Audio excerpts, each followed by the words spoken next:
I never expected my art school acceptance letter would lead to the day I stopped believing in family. Standing in our kitchen, clutching that cream-coloured envelope from the Rhode Island School of Design, I felt my heart racing with equal parts excitement and dread. My name is Cadence, and I'd spent months perfecting my portfolio between night shifts at the local coffee shop. Every spare dollar went into art supplies and application fees. Now, holding my future in trembling hands, I just needed one final piece to fall into place. "Mum? Dad? Can we talk for a minute?" I found them in the living room, Mum scrolling through her iPad while Dad dozed in his recliner. Mum barely glanced up. "What is it, honey?" I took a deep breath and held out the letter. "I got in, to RISD. It's one of the top art schools in the country." That got her attention. She set down her iPad, frowning slightly. "Oh, art school. I know it's expensive," I said quickly, "but I've already qualified for some scholarships, and I was hoping maybe you could help with the rest, even just co-signing a loan." Dad stirred in his chair. "Honey, you know times are tight right now. The economy isn't great. But this is my dream," I pressed. "I've worked so hard for this. Please, just look at the numbers with me." Mum's lips pressed into a thin line. "Cadence, be realistic. Art isn't a career, it's a hobby. Why not study business or accounting? Something practical." "My art is practical," I insisted. "I've already been selling commissions. There are so many opportunities in digital design, advertising." "We just can't afford it right now," Dad cut in. "End of discussion." I nodded numbly and retreated to my room. Through my tears, I could hear them resume their evening routine as if nothing had happened, as if they hadn't just shattered my dreams with casual indifference. 2 weeks later, I discovered the truth. "Can you believe it?" My brother Drew's voice boomed through the house. "Kayla's always dreamed of a destination wedding in Santorini, and Mom and Dad are making it happen." I froze in the hallway, listening as Drew and his fiancée gushed about their plans. White doves, champagne fountains, a 5-star resort overlooking the Mediterranean. "We took out a second mortgage," Mum explained proudly, "but it's worth it for our only son's special day." Only son, as if I didn't exist. "It's going to be at least $1 million, Kayla squealed. "I can't believe you're doing this for us." $1 million. The words echoed in my head as I slid down the wall, my legs too weak to hold me. My tuition would have been a fraction of that. At the wedding 3 months later, I smiled for photos. I helped Kayla with her dress. I gave a toast I don't remember. Nobody noticed I didn't cry during the ceremony. That night, lying in my hotel room overlooking the Aegean Sea, I made 2 promises to myself. First, I would never ask my family for anything again.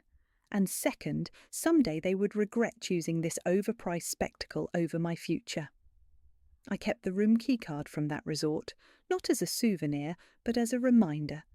Every time I look at it, I remember watching my parents beam with pride as they threw away my dreams to fund my brother's fairy tale.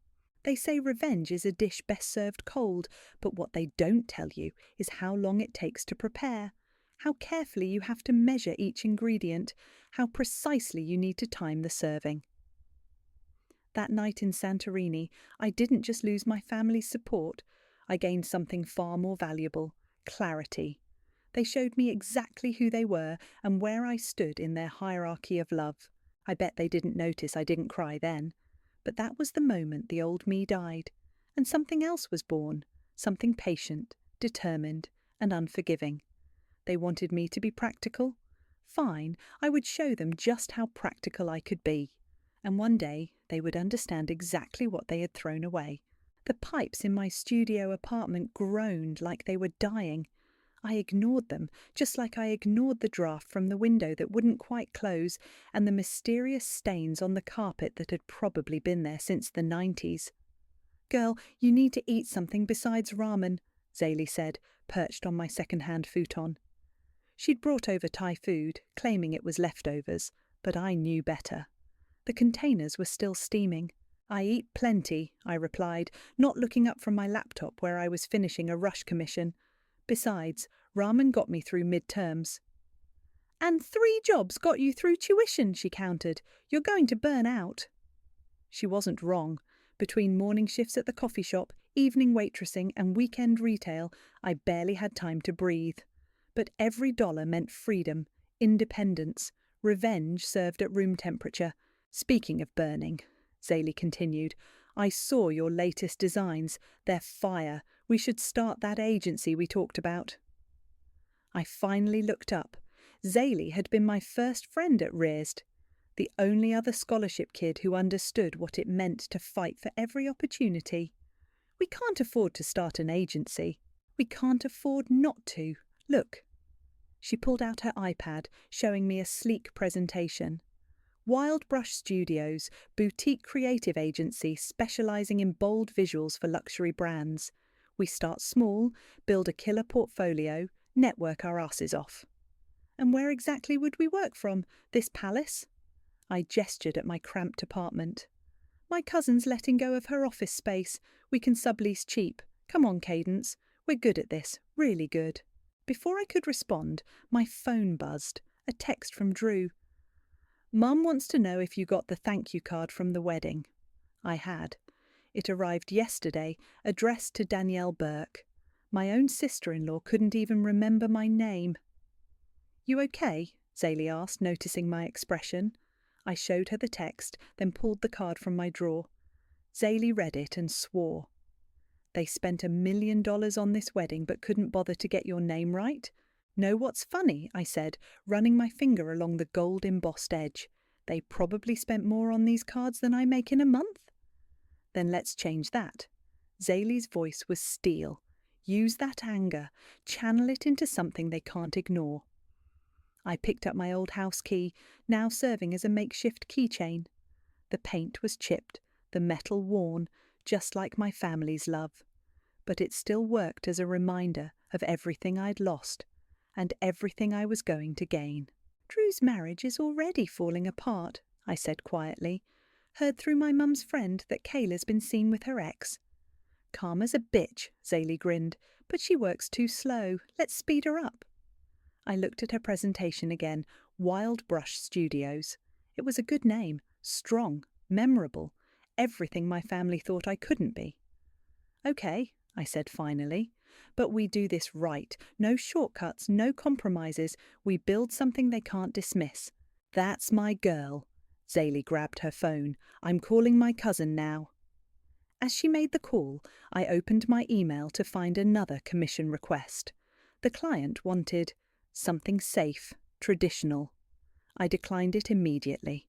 I was done playing safe, done being traditional, done being the good daughter who smiled through betrayal. My phone buzzed again.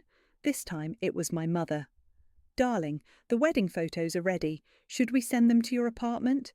The one near the shopping centre? I hadn't lived there in months. They hadn't even noticed I moved. New address, I typed back, but save the postage. I have all the memories I need. Zaley finished her call and looked at me expectantly. Well, ready to be a CEO? I picked up the thank you card addressed to Danielle and ripped it in half. Let's make them remember my name. 3 years can change everything. Our tiny sublease had evolved into Wild Brush Studios' downtown office, complete with floor-to-ceiling windows and a view that made potential clients swoon. But it wasn't the view that sold them. It was our work. The Townsend campaign numbers just came in, Zaley announced, bursting into my office. We didn't just meet their targets, we demolished them. I smiled, spinning my tablet to show her the email I'd just received. Axel already reached out. He wants to discuss expanding our contract. Axel Townsend had been our game changer, tech investor turned tastemaker. He'd taken a chance on us when we were still relatively unknown. Now his endorsement opened doors we'd once only dreamed of. Speaking of demolishing things, Zaley said, dropping into the chair across from me. Have you seen this? She slid a newspaper across my desk. Local real estate section. There, in small print, was a notice of default for a property I knew all too well, my childhood home. How did you find this? I have alerts set up, she admitted, for anything related to them, just in case. Just in case. Because she knew me better than anyone, knew that 3 years of success hadn't dulled the edge of that betrayal. My phone rang. Axel's name flashed on the screen. Perfect timing, I answered. I was just reading your email. Forget the email, he said.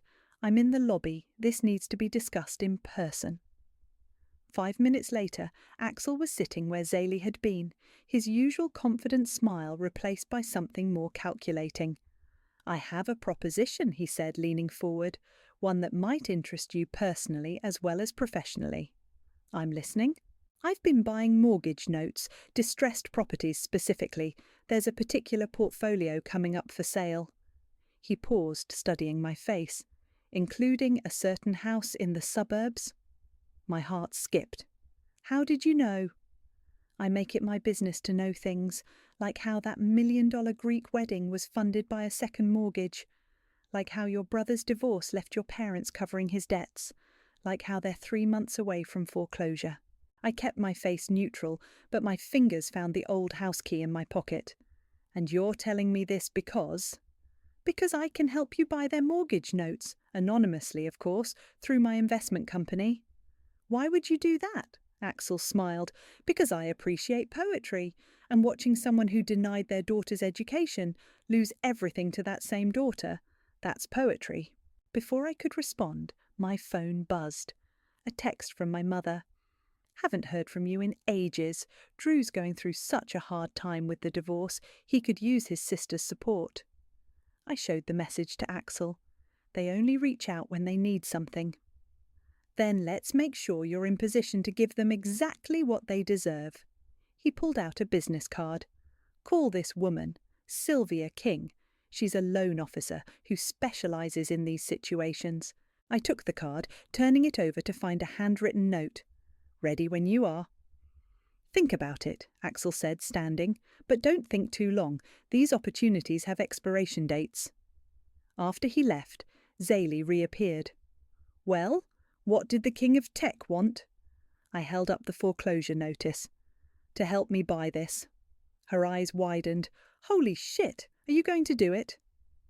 Remember what my mum said when I asked for help with tuition. Art isn't a career, it's a hobby. I looked around my office, at the awards on the walls, the contracts on my desk. I think it's time to show them just how profitable a hobby can be. I pulled out my phone and dialed Sylvia's number. She answered on the first ring, as if she'd been waiting.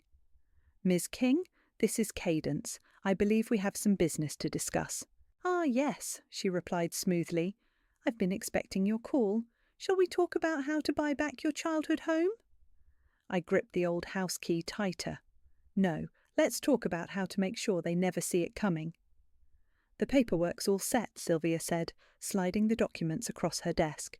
Your LLC now owns both tranches of their mortgage debt, completely anonymous, just as requested. I signed where indicated, each stroke of the pen feeling like another brushstroke in my masterpiece. And they have no idea? None. As far as they know, some investment company bought their debt, standard procedure these days. Sylvia's smile was knowing. Though I must say, most buyers don't request such detailed payment histories. I like to be thorough. Clearly. She gathered the papers into a folder. You know, I've handled hundreds of foreclosures. Never had a buyer who knew the exact shade of the front door or the pattern of the kitchen tiles. Speaking of the house, I said, changing the subject, I need to see it, officially. Already arranged. She handed me a business card. Real estate agent. She thinks you're scouting locations for an art gallery. Has a showing scheduled for tomorrow. The next day, I pulled up to my childhood home in my Mercedes, playing the part of successful gallery owner. The agent, Tracy, was waiting in the driveway. Beautiful property, she chirped. Just needs some TLC. TLC was an understatement. The lawn I'd once helped Dad maintain was overgrown. The flower beds Mum had obsessed over were choked with weeds. Even the famous front door, painted a fresh colour every spring, was peeling. Who lives here now? I asked, pretending not to know. Original owners. Such a sad situation. They took out a second mortgage for their son's wedding, then the market turned. Tracy shook her head. They're trying to sell privately, but you know how that goes. As if on cue, the garage door opened. My father emerged, carrying a "For Sale by Owner" sign. He looked older, shoulders hunched under the weight of failure. He didn't recognize me behind my sunglasses. "Oh," Tracy called out. "Sir, I'm showing the property to a potential buyer." Dad waved her off. "We're not working with agents, trying to handle it ourselves." "How's that working out?" I asked, unable to help myself. He looked at me then, really looked, but still didn't see his daughter. Just another stranger witnessing his downfall. "We'll manage." I watched him retreat into the garage with the sign. They seem attached to the place. "Aren't we all attached to our homes?" Tracy sighed. But sometimes letting go is the only option. Inside, the house was a museum of memories. The kitchen where they'd told me art wasn't a real career. The living room where they'd announced Drew's $1 million wedding. The stairs I'd climbed that night crying silently.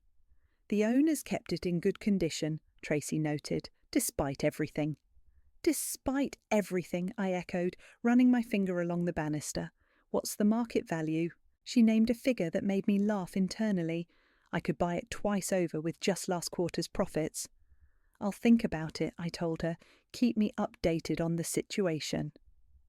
Back in my car, I pulled out my phone to find 3 missed calls from my mother. I listened to her voicemail. "Sweetie, I hope you're doing well. We haven't heard from you in ages. Listen, I know we've had our differences, but family is family. Could you call us back? We need to discuss something important." I played it again, noting the tremor in her voice, the desperation she was trying to hide. 3 years ago, that tremor would have broken my heart. My phone buzzed with a text from Axel. "How did the viewing go?" "Like watching a slow-motion car crash," I replied. "They're still in denial." "Perfect timing, then. Bank's moving to foreclose next month." I looked back at the house. My house now, technically. Through the window, I could see Mom in the kitchen, probably making another worried phone call. "Let them try to sell it themselves," I texted back. "The longer they wait, the sweeter the reveal." Axel's response was immediate. "You're either the most patient person I know or the most vindictive." I smiled, starting my car. Why not both? After all, the best revenge isn't just about the ending. It's about appreciating every step of the journey. "Kayla took everything in the divorce," Drew's voice crackled through my phone speaker. "I mean everything. The savings, the car, even my golf clubs. Can you believe it?"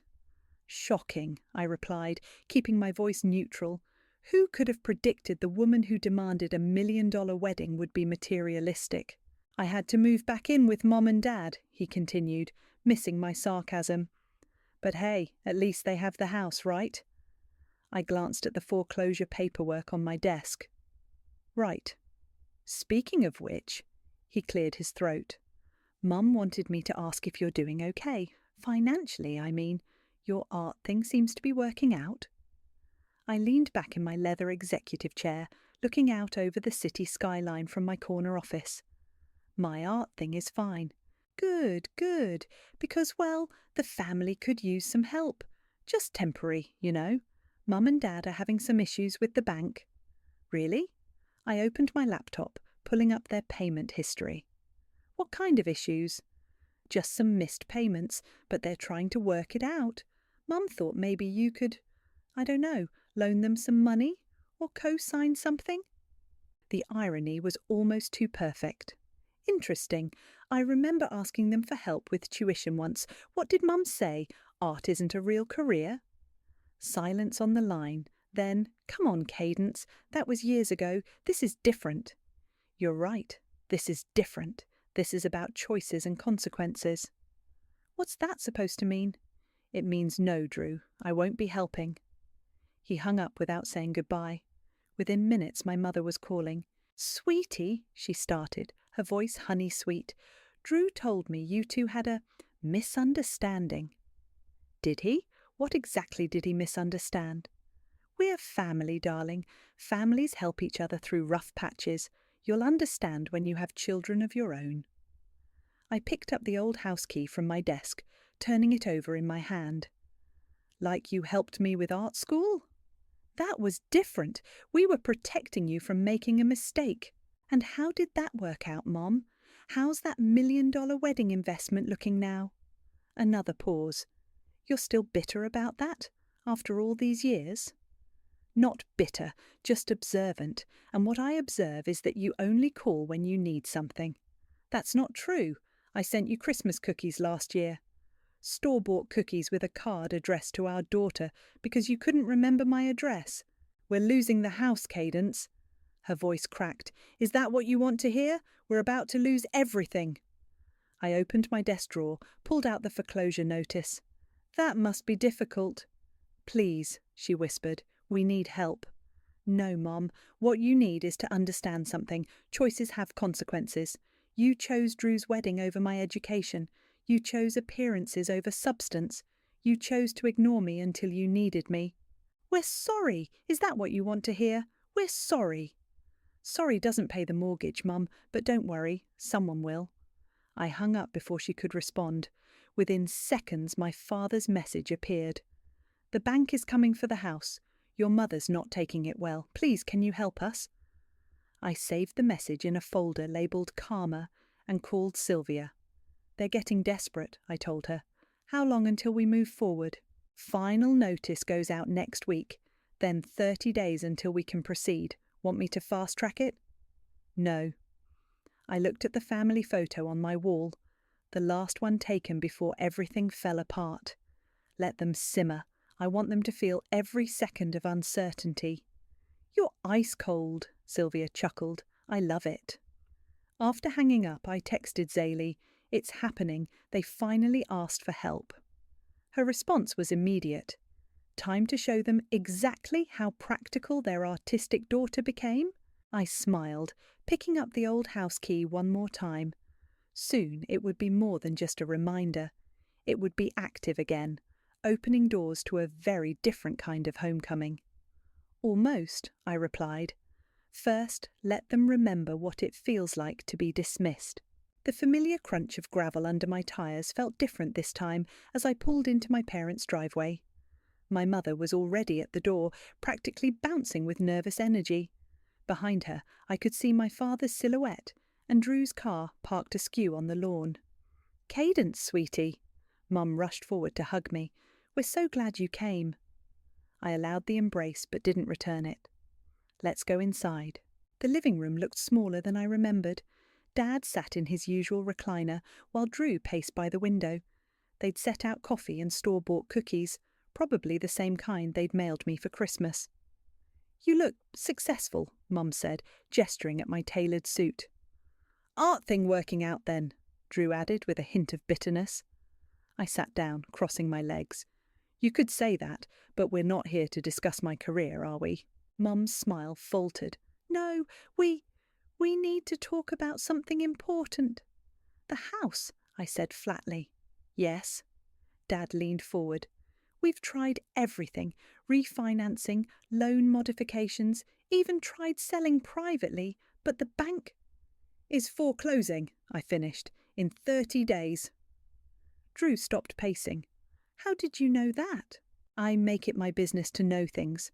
I reached for my briefcase. Just like I know about the second mortgage for your wedding, the missed payments, the default notices. We can explain, Mum started. No need. I pulled out a folder. I have all the documentation right here. Dad frowned. Why would you have that? Because, I said, laying out the papers one by one, I bought your mortgage debt. The silence that followed was deafening. Mum's hand flew to her mouth. Dad's face went pale. Drew just stared. What does that mean? Mum finally whispered.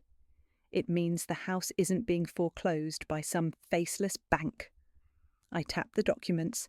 It's being foreclosed by me. This is a joke, Drew sputtered. It has to be. Remember when you needed $1 million for your wedding? I looked at him. This is what that money bought. Debt, default, and now? I smiled. Me. You can't do this, Mum said. We're your family.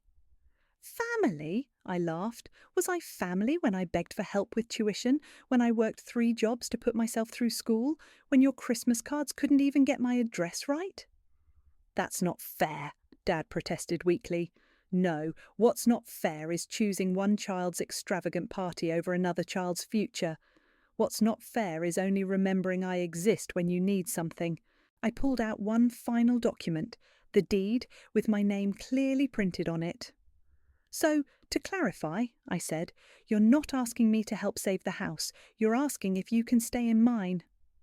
Mum started crying. Drew kicked a chair. Dad just stared at the papers, shoulders slumped. You have 30 days, I continued. You can leave voluntarily, or I can have you evicted, or... I paused for effect. You can stay as tenants, paying market rate rent, of course, with a proper lease agreement. You'd make your own parents pay rent. Drew was incredulous. Why not? I paid rent all through college, while you lived here for free, while they funded your Greek fairy tale. We made a mistake, Mum sobbed. We see that now. No, I stood up, gathering my papers. You're only sorry because you need something. That's not regret, that's desperation. What are you going to do with the house? Dad asked quietly. I reached the door before turning back. I'm going to turn it into an art gallery, a showcase for impractical dreamers like me. Ironic, isn't it? Cadence, please. Mum tried one last time. We're still your parents. I pulled out my old house key, holding it up. No, you're just the people who taught me that everything has a price, including family. As I walked to my car, I heard Mum's broken whisper through the open window. What have we done? I smiled, starting the engine. They were about to find out exactly what they'd done, and what they created in the process. You evil, manipulative witch! Drew's voice boomed through my office phone speaker. How long have you been planning this? About 3 years, I replied calmly, watching Zaylee try not to laugh from across my desk. Or maybe since that day in Greece when Kayla called me Danielle in her wedding toast. Mum hasn't stopped crying. Dad's not eating. Is that what you wanted? What I wanted was tuition help. What I wanted was parents who believed in me. What I got was art isn't a real career, and a brother who didn't even notice when I moved apartments. So this is revenge? Real mature, Cadence. No, this is business. I'm simply collecting on a debt, the same way Kayla collected everything you owned in the divorce. He slammed something in the background. That's different. You're right. Kayla only took your material possessions. You and our parents took my trust, my dreams, and my belief in family. But hey, at least you got those white doves at your wedding, right? We're not leaving, he declared. You'll have to drag us out. Actually, I won't. The sheriff's department will handle that part, unless... Unless what? Unless you want to discuss lease terms. I'm thinking 3 times market rate would be fair. After all, it's a historic property with sentimental value. The line went dead. Minutes later, my mother called. How dare you? She hissed. After everything we've done for you. Everything you've done for me? I cut her off. Let's review that list. Shall we start with the time you forgot my graduation, or maybe when you told my high school art teacher I was wasting my time? We were protecting you. No, you were controlling me. And now you're mad because for once you're not in control. I should have known, she spat. You were always different, always difficult, never grateful. Grateful? I stood up, my composure finally cracking. Should I be grateful that you chose Drew's one-day party over my entire future? Grateful that you mortgaged my childhood home for white doves and champagne fountains? Or grateful that you only remembered I existed when you needed a bailout? We're your parents. No, you're my first investors. You just didn't know it. Every rejection, every dismissal, every time you chose Drew over me, you were investing in this moment. Congratulations, your investment has matured. She started to respond, but I hung up. My hands were shaking. Zaylee appeared with 2 glasses of whiskey. You okay? Perfect. I took a long sip. Just waiting for... My phone buzzed. Dad. Cadence, he said quietly. Can we talk? Just us? We're talking now. I know we hurt you. I know we failed you. But this house, it's all we have left. That's not true. You have your memories, like the time you sat silently while Mum told me art wasn't a career, Or when you helped Drew pick out wedding venues while I worked night shifts at the coffee shop. I was wrong, he whispered. We were all wrong. Yes, you were, and now you get to live with that knowledge, just like I lived with your rejection. What do you want from us? I looked at the family portrait on my wall. I want you to understand what it feels like to be at someone else's mercy, to have your future controlled by someone who doesn't care about your dreams. And then? Then you have 3 choices: leave in 30 days, face eviction, or sign a lease at my price. You're not going to forgive us, are you? Forgiveness isn't part of the deal, Dad. This is just business. Isn't that what you always wanted me to learn? After hanging up, I turned to Zaylee. Call the contractor. I want renovation plans ready the moment they're out. Already done, she grinned. The Redemption Room gallery is going to be spectacular. I picked up the old house key, now symbolising something entirely different.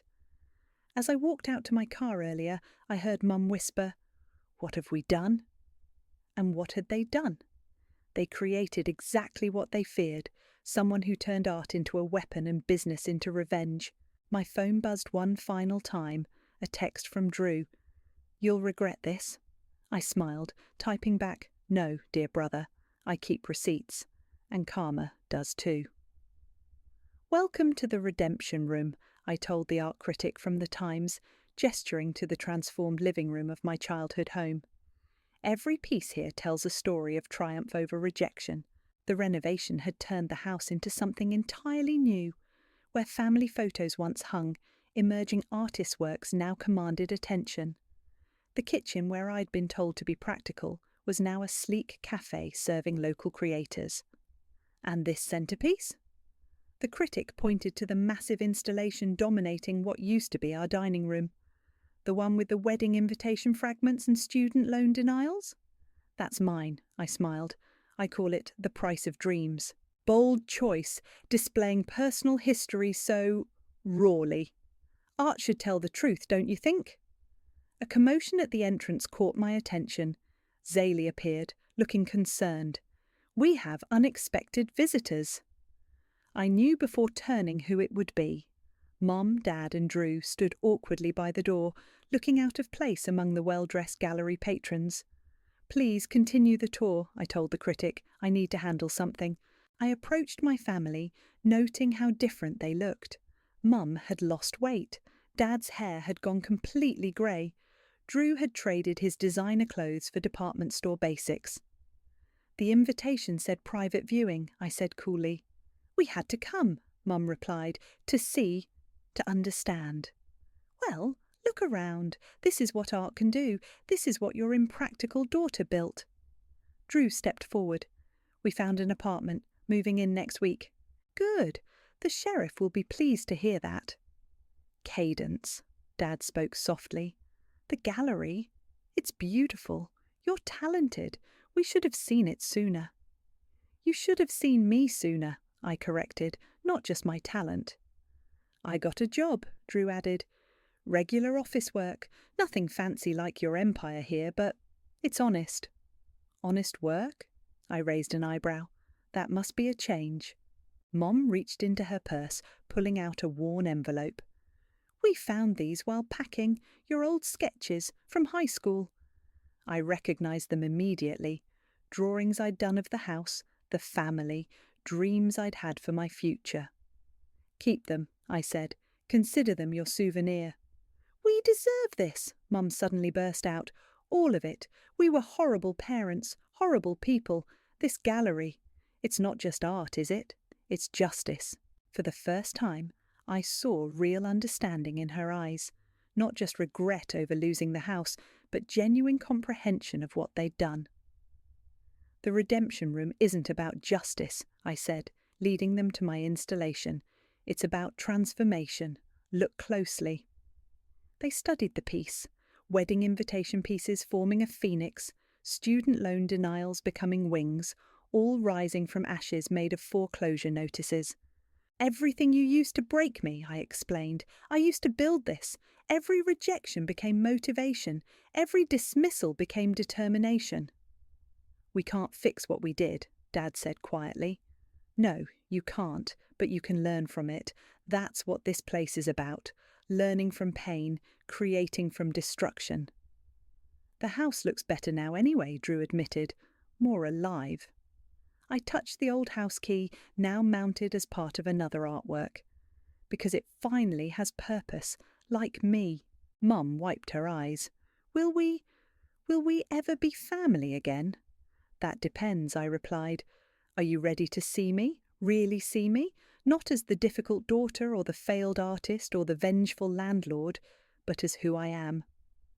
They looked around the gallery, at the success they doubted, the talent they'd dismissed, the strength they'd underestimated. We see you now, Dad whispered. God help us, we finally see you. Then that's a start. I handed them each a business card. The gallery hosts family art therapy sessions on Sundays. Consider it your first rent payment. As they left, the critic returned. Fascinating family dynamic. Will you tell me the story behind it?